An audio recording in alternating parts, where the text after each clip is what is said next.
Hello दोस्तों, अगर आप भी 8वीं कक्षा के छात्र हैं और 2026 में एनएमएस की परीक्षा देने वाले हैं, तो आज का यह वीडियो आपके लिए काफ़ी इम्पोर्टेंट होने वाला है। वीडियो को शुरू से अंत तक ज़रूर देखिएगा। दोस्तों, आज के इस वीडियो में हम सेट के प्रश्नों को लेकर आए हैं, जो आपके होने वाले 2026 में एग्ज़ाम के लिए काफ़ी इम्पोर्टेंट है। तो दोस्तों, मैं उम्मीद करता हूँ कि इस वीडियो के माध्यम से हम जितने भी सेट के ऑब्जेक्टिव प्रश्नों को बताऊंगा, उन्हें आप शुरू से देखिएगा और बनाने का प्रयास कीजिएगा। और दोस्तों, सारे प्रश्न करने के बाद अंत में इसी वीडियो के कमेंट में जरूर लिखकर बताइएगा कि यह 35 ऑब्जेक्टिव प्रश्न में से आप लोगों ने खुद से कितने प्रश्नों को हल किया है। तो चलिए दोस्तों, अगर वीडियो आपको अच्छा लगे तो एक लाइक जरूर कीजिएगा और चैनल पर नए हो तो चैनल को सब्सक्राइब कर लीजिएगा, ताकि इस चैनल के माध्यम से आपको हर रोज एनएमएस परीक्षा से संबंधित प्रश्न मिलता रहे और आपकी तैयारी बेहतर होते रहे। तो चलिए शुरू करते हैं। आज का जो पहला प्रश्न है दोस्तों, पहला जो प्रश्न है, पीतल मिश्र धातु है, यानी आपको बताना है कि पीतल किसका मिश्र धातु है।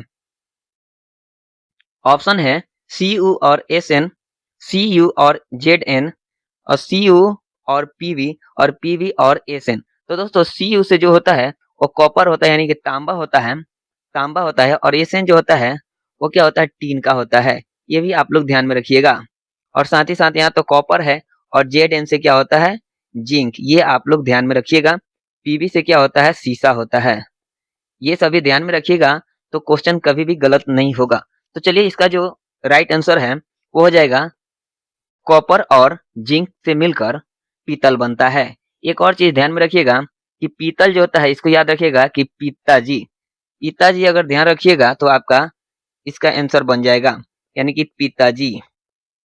यानी कि पीता यानी पी से पीतल, ता से तांबा और जी से जिंक होगा। ये आप लोग ध्यान में रखिएगा। पीतल यानी पिताजी, पी से पीतल, ता से तांबा और जी से जिंक। ये आप लोग ध्यान में रखिएगा, और ये होगा ऑप्शन जो है बी, इसका राइट आंसर हो जाएगा। अगला प्रश्न देख लेते हैं। अखिल भारतीय हरिजन समाज की स्थापना किसने की। दोस्तों, आप लोग बताइएगा कि अखिल भारतीय हरिजन समाज की स्थापना जो है किसके द्वारा की गई थी। सुभाष चंद्र बोस, जवाहरलाल नेहरू, CR दास या MK गांधी। कमेंट कीजिएगा आप लोग, इसका सही जवाब कौन सा हो जाएगा। तो दोस्तों, इसका सही जवाब जो है MK गांधी हो जाएगा। मोहनदास करमचंद गांधी इसके सही जवाब हो जाएंगे कि गांधी जी ने अखिल भारतीय हरिजन समाज की स्थापना की थी, और यह 1932 में 1932 में स्थापना वर्ष जो है 1932। ये आप लोग ध्यान में रखिएगा, इसे याद कर लीजिएगा। अगला जो प्रश्न है देखिएगा, इलेक्ट्रॉन आवेश का मान होता है। इलेक्ट्रॉन आवेश का मान क्या होता है दोस्तों, कमेंट में जल्दी से बताइएगा। इलेक्ट्रॉन आवेश का मान क्या होता है, आप लोग कमेंट में बताइएगा कि कौन सा ऑप्शन सही हो जाएगा। तो दोस्तों, इसका राइट आंसर जो हो जाएगा वो हो जाएगा 1.6 गुने 10 के पावर 19 गुलाम। 1.6 गुने 10 के पावर -19 गुलाम होता है एक इलेक्ट्रॉन आवेश का मान। ये आप लोग याद कर लीजिएगा। तो दोस्तों, अगला जो प्रश्न है, आयकर किस प्रकार का कर है। आयकर जो है किस प्रकार का कर होता है, ये आपसे पूछा गया है। इसका सही जवाब जो हो जाएगा, आयकर जो होता है दोस्तों, वह प्रत्यक्ष कर होता है। आयकर जो होता है वह प्रत्यक्ष कर होता है, ये ध्यान में रखिएगा। नेक्स्ट प्रश्न देखिए, रंगहीन लवक है, तो रंगहीन लवक कौन सा होता है। ल्यूकोप्लास्ट, क्रोमोप्लास्ट, क्लोरोप्लास्ट या इनमें से कोई नहीं। तो रंगहीन लवक जो होता है वो कौन होता है, तो ल्यूकोप्लास्ट। ल्यूकोप्लास्ट जो होता है एक रंगहीन लवक है, जो स्टार्च, तेल और प्रोटीन का भंडारण करता है। स्टार्च स्टार्च तेल और प्रोटीन का क्या करता है, भंडारण करता है। प्रोटीन का भंडारण करता है। क्रोमोप्लास्ट जो होता है एक रंगीन लवक होता है। रंगीन लवक होता है जो फलों और फूलों में लाल, पीला और नारंगी रंग प्रदान करता है। लाल, पीला और रंगीन रंग कौन प्रदान करता है, तो क्रोमोप्लास्ट हो जाएगा। और क्लोरोप्लास्ट जो होता है वह हरित लवक होता है, जो क्लोरोफिल के लिए जिम्मेदार होता है, जो प्रकाश संश्लेषण के लिए जिम्मेदार होता है। इसका राइट आंसर जो हो जाएगा वो हो जाएगा ऑप्शन जो है ए, ल्यूकोप्लास्ट जो होता है एक रंगहीन, जो कि कोई रंग नहीं होता है, ये ध्यान में रखिएगा। और क्लोरोप्लास्ट जो होता है एक रंगीन होता है, जो फलों और फूलों को लाल, पीला और नारंगी रंग प्रदान करता है। और क्लोरोप्लास्ट जो होता है जो सूर्य की उपस्थिति में प्रकाश संश्लेषण के लिए जिम्मेदार होता है। चलिए अगले प्रश्न को देखते हैं। ये प्रश्न तो आप लोगों को समझ में आ गया होगा, तो चलिए अगला प्रश्न देख लीजिएगा। नेक्स्ट जो प्रश्न है कि भारत में सबसे अधिक सिंचित क्षेत्र निम्न में से किस फसल के अंतर्गत है? तो सबसे अधिक सिंचित यानी सिंचाई करने वाला कौन सा फसल होता है? चावल, गेहूं, चाय या दालें? तो दोस्तों सबसे अधिक जो होता है, आप लोग एक बार कमेंट में बताइए कि सबसे अधिक पानी की आवश्यकता किस फसल को होती है? तो आप लोग कहेंगे दोस्तों कि चावल को होता है। चावल जो होता है एक खरीफ फसल होता है जिसे पानी की अधिकतम आवश्यकता होती है। अगला प्रश्न देखिएगा। क्षारीय ऑक्साइड है, तो क्षारीय इनमें से कौन सा ऑक्साइड है? देखिएगा इसमें कौन सा हो जाएगा। तो दोस्तों ये क्या है? मैग्नीशियम ऑक्साइड है, ये कैल्शियम ऑक्साइड है और ये क्या है? सोडियम ऑक्साइड है। तो दोस्तों इसमें तो सभी ऑक्साइड है, इसका राइट आंसर जो हो जाएगा वह उपरोक्त सभी हो जाएगा। इसमें सभी ऑक्साइड हैं। नेक्स्ट जो प्रश्न है, शैव संप्रदाय के सबसे बड़े दार्शनिक तथा प्रचारक थे। तो शैव संप्रदाय के सबसे बड़े दार्शनिक और संप्रदाय कौन थे? ज्ञानेश्वर, शंकराचार्य, रामानुज या वल्लभाचार्य? तो दोस्तों शैव संप्रदाय के सबसे बड़े जो दार्शनिक तथा प्रचारक थे वो शंकराचार्य हो जाएंगे। शंकराचार्य इसका राइट आंसर हो जाएगा। शंकराचार्य, इसे आप लोग याद कर लीजिएगा। नेक्स्ट प्रश्न देखिएगा। फास्फोरस की परमाणुकता होती है, तो फास्फोरस की परमाणुकता कितनी होती है? तो इसका राइट आंसर जो हो जाएगा ऑप्शन 4। फास्फोरस की परमाणुकता जो होती है वो कितना होता है? तो 4, जिसे P4 के रूप में लिखा जाता है। नेक्स्ट प्रश्न देखिएगा। हमारे राष्ट्रीय ध्वज पर अंकित सत्यमेव जयते लिया गया है, यानी सत्यमेव जयते जो लिखा गया है हमारे राष्ट्रीय ध्वज पर, वह कहाँ से लिया गया है? तो मुंडकोपनिषद से, भागवत गीता से, सामवेद से या पुराण से? आप लोग कमेंट में बताइएगा दोस्तों। तो हमारे राष्ट्रीय ध्वज पर जो अंकित है सत्यमेव जयते, और दोस्तों मुंडकोपनिषद से लिया गया है। इसका राइट आंसर ई कर लीजिएगा। मुंडकोपनिषद से लिया गया है सत्यमेव जयते। तो दोस्तों ये पूरे 10 प्रश्न है। 10 प्रश्न में से आप लोगों ने कितना सही किया? आप लोग एक बार सभी लोग कमेंट में बता दीजिए, और वीडियो अच्छा लगे तो वीडियो को लाइक भी कर दीजिए साथ ही साथ।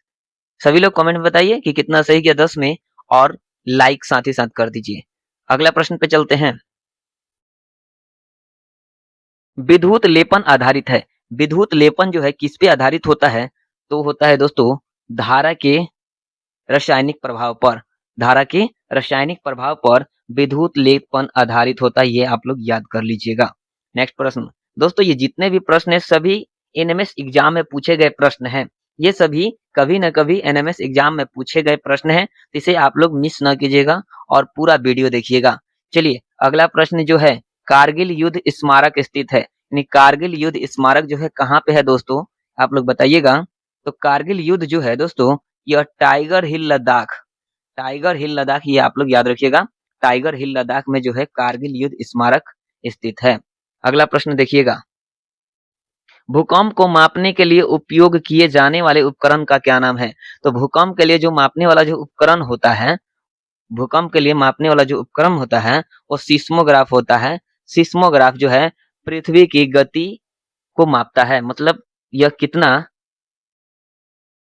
होता है वो इसका मापन करता है। चलिए अगला प्रश्न देखिएगा। नीलगिरी पहाड़ों को जाना जाता है, तो नीलगिरी पहाड़ों को किस नाम से जाना जाता है? पश्चिमी घाट, पूर्वी घाट, टी पहाड़ या नीला पर्वत पहाड़? तो दोस्तों इसका राइट आंसर जो हो जाएगा, इसका राइट आंसर जो हो जाएगा नीला पर्वत पहाड़ जो है नीलगिरी पहाड़ों को जाना जाता है। नीलगिरी पहाड़ों को नीला पर्वत श्रृंखला के नाम से जाना जाता है। नेक्स्ट प्रश्न देखिएगा। निम्नलिखित में से कौन सा रेशा अपने अणु में प्रोटीन इकाई संधारित करता है? यानी कौन ऐसा रेशा है जो अपने अणु में प्रोटीन इकाई संधारित करता है? कॉटन, नायलॉन, सिल्क या जूट? तो दोस्तों इसका राइट आंसर जो हो जाएगा वो हो जाएगा सिल्क हो जाएगा। सिल्क जो है सिल्क जो है अणु में प्रोटीन इकाई संधारित करता है। नेक्स्ट प्रश्न देखिएगा, संवैधानिक उपचारों का अधिकार है, तो संवैधानिक उपचारों का अधिकार कौन सा है? तो इसका राइट आंसर जो हो जाएगा वो मौलिक अधिकार है। मौलिक अधिकार जो है भारतीय संविधान के भाग 3 के अनुच्छेद जो है 32 में, भाग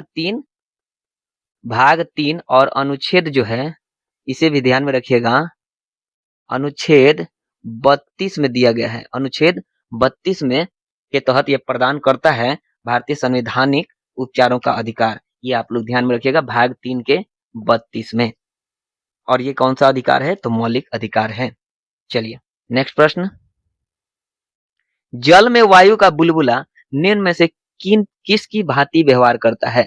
जो जल में वायु का जो बुलबुला होता है वो किस तरह व्यवहार करता है? उत्तल दर्पण की तरह, उत्तल लेंस की तरह, अवतल दर्पण की तरह या अवतल लेंस की तरह? तो दोस्तों पानी का जो बुलबुला होता है, पानी में जो वायु का बुलबुला होता है वह अवतल लेंस की भांति व्यवहार करता है, अवतल लेंस की तरह। ये आप लोग ध्यान में रखिएगा, ये सभी प्रश्न बहुत ही इंपॉर्टेंट है, इसे आप लोग मिस न कीजिएगा। नेक्स्ट प्रश्न जो है, चावल, आलू और शक्कर में अधिक मात्रा में पाया जाता है। चावल, आलू और शक्कर में किसकी अधिक मात्रा होती है? तो याद रखिएगा दोस्तों, कार्बोहाइड्रेट की मात्रा होती है। कार्बोहाइड्रेट की मात्रा जो है चावल, आलू और शक्कर में कार्बोहाइड्रेट की मात्रा होती है। नेक्स्ट प्रश्न देखिएगा, इलाहाबाद जो अब प्रयागराज के नाम से जाना जाता है, तो इलाहाबाद का स्तंभ लेख किस गुप्त शासक की विजयों का विवरण प्रस्तुत करता है? तो किसका विवरण प्रस्तुत करता है दोस्तों, बताइएगा। तो इसका राइट आंसर जो हो जाएगा कि इलाहाबाद का स्तंभ जो है वह गुप्त शासकों की विजय का विवरण प्रस्तुत करता है। तो कौन ऐसा गुप्त है शासक है? तो वो है समुद्रगुप्त। समुद्रगुप्त के विजय का विवरण प्रस्तुत करता है, ये आप लोग याद रख लीजिएगा। एक उत्तक जिसकी कोशिकाएं लगातार विभाजित होती रहती है, कौन ऐसी उत्तक है जिसकी कोशिकाएं लगातार विभाजित होती रहती है? तो हो जाएगा प्रभाजी उत्तक। प्रविभाजी उत्तक जो है हमेशा विभाजित होती रहती है, ये आप लोग ध्यान में रखिएगा। ऑप्शन जो है इसका डी राइट आंसर कर लीजिएगा, ऑप्शन डी। तो दोस्तों ये 20 प्रश्न और 20 में आप लोगों का कितना सही गया ये आप लोग कमेंट में एक बार बता दीजिए। सभी लोग एक बार कमेंट में बता दीजिए, और जो अभी तक लाइक नहीं किए हैं तो एक बार वीडियो को लाइक कर दीजिए, एक बार लाइक कर दीजिए। नेक्स्ट प्रश्न देखिएगा, वे 3 प्रमुख कारक कौन कौन से हैं जिनकी जनसंख्या में परिवर्तन होता है? कौन ऐसे कारक हैं जिससे जनसंख्या में परिवर्तन होता है? तो दोस्तों कहिएगा कि मृत्यु हो तो जनसंख्या में परिवर्तन होगा, और जन्म हो तब भी परिवर्तन होगा, और प्रवास यानी एक जगह से दूसरी जगह अगर व्यक्ति चले जाएं, परिवार अगर चला जाए तो क्या होता है? जनसंख्या में परिवर्तन होता है। तो ये ध्यान में रखिएगा कि जन्म, मृत्यु और प्रवास इसका राइट आंसर हो जाएगा। जनसंख्या में परिवर्तन का जो कारण होता है वो जन्म, मृत्यु और प्रवास।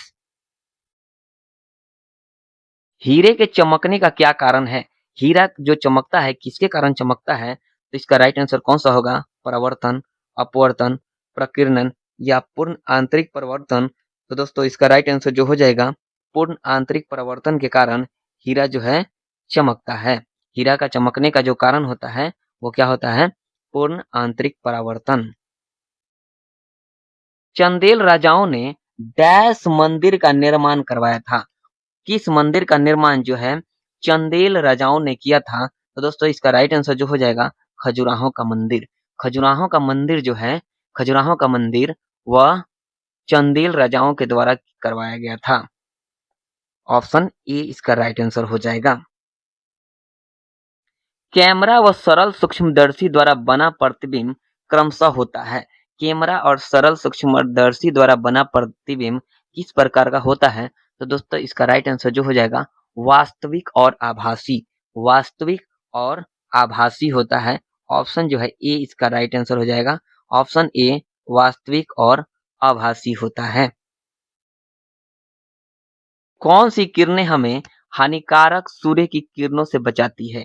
कौन ऐसा किरण है जो सूर्य की किरणों से बचाती है? कौन ऐसा मतलब हानिकारक किरण है जो सूर्य की किरणों से बचाती है? तो इसका राइट आंसर जो हो जाएगा वो हो जाएगा ओजोन। ओजोन जो है हमें बचाती है। ये आप लोग याद कर लीजिएगा। नेक्स्ट प्रश्न देखिएगा, पीईटी है, पेट क्या है? पीईटी पेट क्या है? नायलॉन है, रेयॉन है, एक्रिलिक है या पॉलिस्टर है? तो दोस्तों पीईटी जो है एक पॉलिस्टर है। पीईटी एक पॉलिस्टर है। मुगल काल के दौरान मनसबदारों को अपना वेतन डैश के रूप में प्राप्त होता था। तो मुगल काल के दौरान जो मनसबदारों को जो वेतन मिलता था वह किसके कारण मिलता था? तो जागीर के रूप में मिलता था। जागीर के रूप में मनसबदारों को मुगल काल में उनका वेतन मिलता था। ऑप्शन जो है बी इसका राइट आंसर हो जाएगा। नेक्स्ट जो प्रश्न है, कॉफी का प्रमुख उत्पादक देश है। तो कॉफी का प्रमुख उत्पादक देश जो है वो ब्राजील हो जाएगा। ऑप्शन जो है ए राइट आंसर हो जाएगा। ब्राजील जो है कॉफी का सबसे बड़ा उत्पादक राज्य है। भौगोलिक अक्ष तथा चुंबकीय अक्ष के बीच, भौगोलिक अक्ष और चुंबकीय अक्ष के बीच लगभग कितने डिग्री का कोण होता है? तो कितने डिग्री का कोण होता है दोस्तों? तो इसका सही जवाब जो हो जाएगा वो 17 डिग्री का होता है। 17 डिग्री का चुंबकीय अक्ष और भौगोलिक अक्ष के बीच 17 डिग्री का, ये आप लोग ध्यान में रखिएगा। यह लगभग 11:30 से लेकर 17 डिग्री के बीच होता है। ये भी आप लोग ध्यान में रखिएगा। नेक्स्ट जो प्रश्न है, निकट दृष्टि दोष मायोपिया जिसे कहा जाता है, निकट दृष्टि दोष जिसे क्या कहा जाता है? मायोपिया को दूर करने के लिए कौन सा लेंस का उपयोग किया जाता है? तो निकट दृष्टि दोष को दूर करने के लिए किस लेंस का प्रयोग किया जाता है? तो दोस्तों याद रखिएगा, इसका राइट आंसर जो हो जाएगा वो हो जाएगा अवतल लेंस। अवतल लेंस जो हो जाएगा निकट दृष्टि दोष को दूर करने के लिए उपयोग किया जाता है। और एक हमेशा याद रखिएगा कि दृष्टि दोष कितने प्रकार का होता है? तो एक दूर दृष्टि होता है और एक निकट दृष्टि होता है। एक निकट दृष्टि दोष और एक दूर दृष्टि दोष। तो देखिए निकट वाले में दो प्रकार का लेंस होता है। कौन कौन होता है? एक उत्तल होता है, एक उत्तल होता है, एक अवतल होता है। एक अवतल होता है, एक उत्तल होता है। तो देखिए ये क्या है कि 3 अक्षर वाले को 4 अक्षर वाले से मिलान करना है और 2 अक्षर वाले को 3 अक्षर से, ये ध्यान में रखिएगा तो आप कभी भी गलत नहीं कर पाएंगे। 2 वाले अक्षर वाले को 3 अक्षर वाले से और 3 वाले को 4 अक्षर वाले से मिलान करना है, आपका कभी भी गलत नहीं होगा। दूर दृष्टि दोष हो तो उत्तल और निकट दृष्टि दोष हो तो अवतल, ये आप लोग ध्यान में रखिएगा। चलिए इसका राइट आंसर ऑप्शन कौन सा हो जाएगा? तो ऑप्शन बी इसका राइट आंसर हो जाएगा। नेक्स्ट प्रश्न देखिएगा, बिहार राज्य में कितनी लोकसभा सीटें हैं? तो बिहार राज्य में लोकसभा सीटों की संख्या जो है, बिहार राज्य में लोकसभा की सीटों की संख्या जो है वो 40 हो जाएगी। लोकसभा जो है वो 40 हो जाएगी। और राज्यसभा जो है, राज्यसभा की सीटें जो है बिहार में कितना है? तो हो जाएगा 16। राज्यसभा की बिहार में कितनी सीटें हैं? 16 है और लोकसभा के 40। इसके साथ एक और होता है, एक विधान मंडल होता है। विधानसभा में दोस्तों, विधानसभा में 243 सीटें होती हैं और एक होता है विधान परिषद। परिषद ये भी ध्यान में रखिएगा कि विधान परिषद के 75 सीटें होती है। ये सभी बिहार के हैं। तो दोस्तों यहाँ पे देखिएगा कि बिहार में लोकसभा की 40 और राज्यसभा के 16 सीटें हैं। विधानसभा के 243 और विधान परिषद के 75, ये आप लोग ध्यान में रखिएगा। ये इसमें से कोई ना कोई एक प्रश्न आ सकता है, इसे आप लोग ध्यान में रखिएगा। नेक्स्ट प्रश्न देखिएगा, किस बाजार में एक फर्म कीमत निर्धारित नहीं कर सकती है? इसका राइट आंसर जो हो जाएगा वो ऑप्शन ए हो जाएगा, पूर्ण प्रतियोगिता। नेक्स्ट प्रश्न देखिएगा, गोलीय दर्पण की फोकस दूरी तथा वक्रता त्रिज्या के बीच संबंध होता है। तो गोलीय दर्पण और फोकस दूरी और वक्रता त्रिज्या के बीच जो संबंध होता है, आर बराबर क्या होता है? आर बराबर यहाँ पे 2f होता है। ऑप्शन ए इसका राइट आंसर हो जाएगा। आर बराबर 2f होता है क्योंकि यहाँ पे गोलीय दर्पण की जो वक्रता त्रिज्या होती है फोकस दूरी की दोगुनी होती है। नेक्स्ट जो प्रश्न देखिएगा कि किस मान पर सेंटीग्रेड व फ़ारेनहाइट पैमाने बराबर होते हैं? तो सेंटीग्रेड और फ़ारेनहाइट जो है किस पे बराबर होता है? तो याद रखिएगा -40 पर। -40 पर ये दोनों बराबर होते हैं। नेक्स्ट प्रश्न देखिएगा कि इकोनॉमिक्स शब्द किस भाषा से लिया गया है? तो इकोनॉमिक्स शब्द जो है यह ग्रीक भाषा से लिया गया है। ग्रीक भाषा से इकोनॉमिक्स शब्द लिया गया है। तो दोस्तों ये आज के पूरे 35 प्रश्न थे और दोस्तों आप लोगों ने 35 में से कितना सही किया है, ये आप लोग कमेंट में बताइएगा और वीडियो कैसा लगा, ये भी आप बताइए। वीडियो को लाइक कीजिए और चैनल पर नए हो तो चैनल को सब्सक्राइब कर लीजिए।